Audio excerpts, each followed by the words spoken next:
अस्सलाम वालेकुम। आज हम सिंपल कुर्ती कटिंग सीखेंगे बहुत इजी बहुत आसानी से। इसके लिए देखो इस तरह से मैंने ये फोल्ड रखी हूँ अपना फैब्रिक। इस तरह से देखो जॉइन वाला अपना हिस्सा अपनी तरफ रखी हूँ। सबसे पहले हम इसकी फुल लेंथ में 3 इंच प्लस करेंगे, 2 इंच दामन के लिए और 1 इंच शोल्डर के लिए। इस तरह से ये देखो मैं अपने मेजरमेंट अकाउंट से कर रही हूँ। आप जिस मेजरमेंट से कर रहे हैं उस हिसाब से करें। सबसे पहले हम शोल्डर का हाफ ले लेंगे। अगर आपका शोल्डर 12 है तो 6 इंच पे इस तरह से निशान लगा देंगे। इस तरह से हम 6.5 इंच का पूरा बॉक्स बना लेंगे। ये देखिए, उसके बाद हम चेस्ट पे निशान लगाएंगे। चेस्ट पे हमारा जितना है उसका आधा निशान लेकर, ये इस तरह से मेरा 11 इंच था तो मैंने 2 इंच इस तरह से एक्स्ट्रा लिया। यहाँ से इस पर हम चाक जहाँ बनाएंगे उस कट इंच पे इस तरह से निशान लगाएंगे। ये देखो, और उसका जो आधा निकलता है वो कमर पे हम निशान लगा देंगे। कमर जितना है उस पर ये देखो, ये मेरा 20 इंच का है तो मैं 10 इंच पे निशान लगा रही हूँ। 1.5 इंच एक्स्ट्रा ले रही हूँ। ये हमारा सीट है तो सीट मेरा 24 है तो मैं यहाँ 12 इंच पे निशान लगा रही हूँ और 1 इंच ही एक्स्ट्रा लगा रही हूँ, क्योंकि इस सीट में हमें फोल्ड करना रहता है तो हमेशा 1 इंच ही एक्स्ट्रा लगाते हैं। बाकी जितने सारे निशान हैं हम उसे मिला देंगे। आर्म होल के लिए 1.5 इंच पे निशान लगाएंगे। ऊपर से जो उसका हाफ निकलता है वहाँ से रखकर इस तरह से स्लीव्स आर्म होल पे निशान लगा के लगाएंगे। ये हम नेक पे इस तरह से निशान लगाएंगे 3 इंच पे और 1 inch down, half inch down करेंगे। इस तरह से निशान लगाने, इससे हमारा शोल्डर बहता नहीं है, परफेक्ट रुका रहता है। दामन पे भी हम 1 इंच एक्स्ट्रा निशान लगाएंगे और उसके बाद उसे सीट घेर पे कनेक्ट कर देंगे। ये हमारा निशान है। इस तरह देखो ये कंप्लीट हो गया है। अब हम इसकी कटिंग करेंगे। ये देखिए,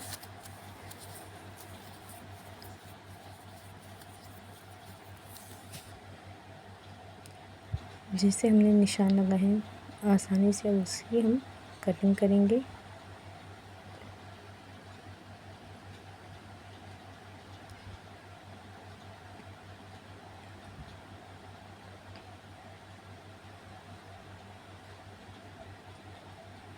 ये देखो, ये आर्म होल की हम कटिंग कर रहे हैं।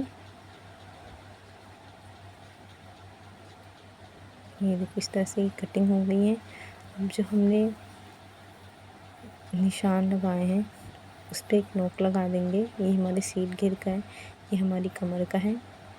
इस तरह से ये देखिए, शोल्डर पे जो हमने निशान लगाए थे उसकी भी कटिंग करेंगे। ऊपर इस तरह से जॉइन था तो सबसे पहले हम इसको अलग करेंगे। इस तरह से नीचे की कटिंग भी कर लेंगे। ये देखो इस तरह से हमारी कटिंग हो गई है। इस तरह से हम बीच में भी एक निशान लगा देंगे और हमारी ये जो नेक का निशान है उस पर भी हम एक निशान लगा देंगे।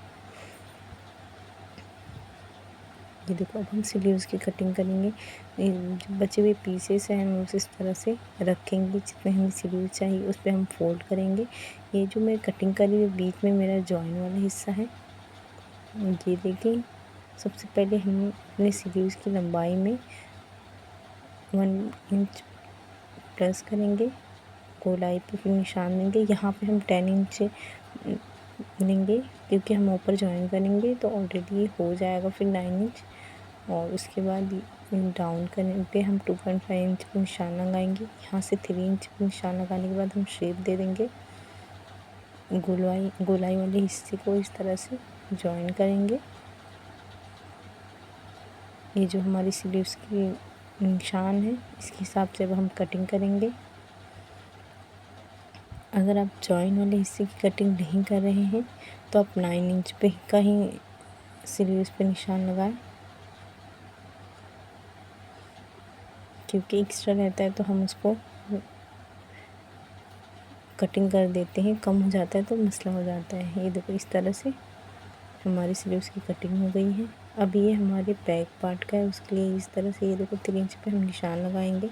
हमें जितना नेक डीप चाहिए उस तरह से ये निशान लगा लेंगे। मुझे 5 इंच का चाहिए तो मैं इस तरह से 5 इंच पे निशान लगाने के बाद इस तरह से हल्का सा शेप दे दूँगी। ये देखिए, अब इसकी हम कटिंग करेंगे और ये जो पीस है हम इसको रख लेंगे। इसी को देकर हम एक्स्ट्रा पीसेस पे इस तरह से रखेंगे और इसकी भी कटिंग करेंगे। अगर आप बैक नेक कटिंग कर रहे हैं तो आप इस चीज़ का हमेशा ख्याल रखिए कि उसके कटिंग वाले हिस्से को रख कर ही कटिंग करेंगे। ये देखो 1.5 इंच पे एक्स्ट्रा लगाएंगे और उसकी हम कटिंग करेंगे। उसके बाद हम इसका सबसे पहले साइड वाले हिस्से को स्टिच करके रेडी करेंगे।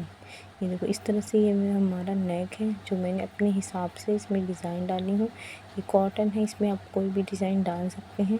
इस तरह से ये मैंने डिज़ाइन कंप्लीट कर ली हूँ। देखो अब हम सीधे पे सीधा इस तरह से रखेंगे। अब ये जो हमने निशान है उस हिसाब से इसकी स्टिचिंग कर देंगे। ये देखो इस तरह से हमारी स्टिचिंग हो गई है।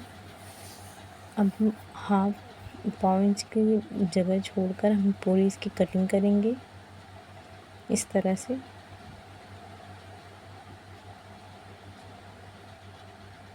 ये हमारी कटिंग हो गई है।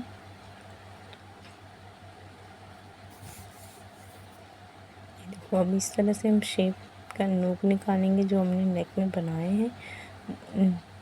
निकालने के बाद हम ऊपर एक टॉप स्टिच करेंगे इस तरह से।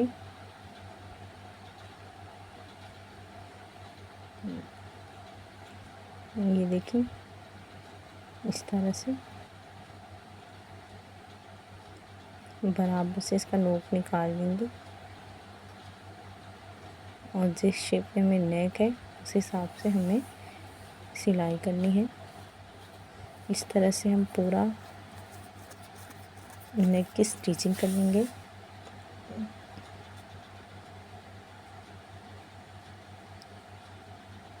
देखो ये हमारी स्टिचिंग हो गई है। ये देखिए इस तरह से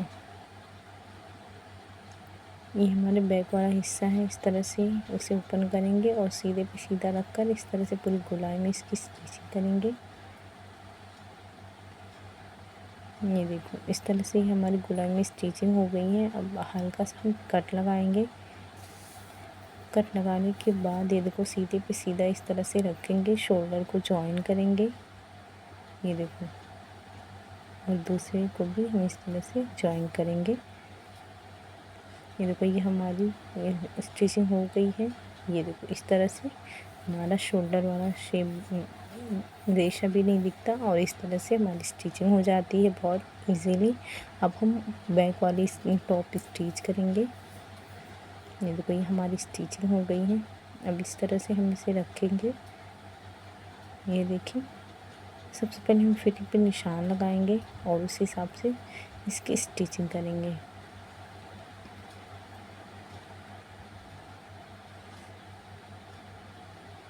ये देखो जो हमने एक्स्ट्रा लगाए थे उसमें पूरा निशान लगा लेंगे। जहाँ हमने 1 इंच एक्स्ट्रा लिए थे, जहाँ हमने 1.5 इंच का मार्जिन के लिए लिए थे, इस तरह से ये देखो निशान लगा देंगे। दोनों हम इस तरह से स्टिचिंग कर लेंगे। ये देखो ये हमारी स्टिचिंग हो गई है।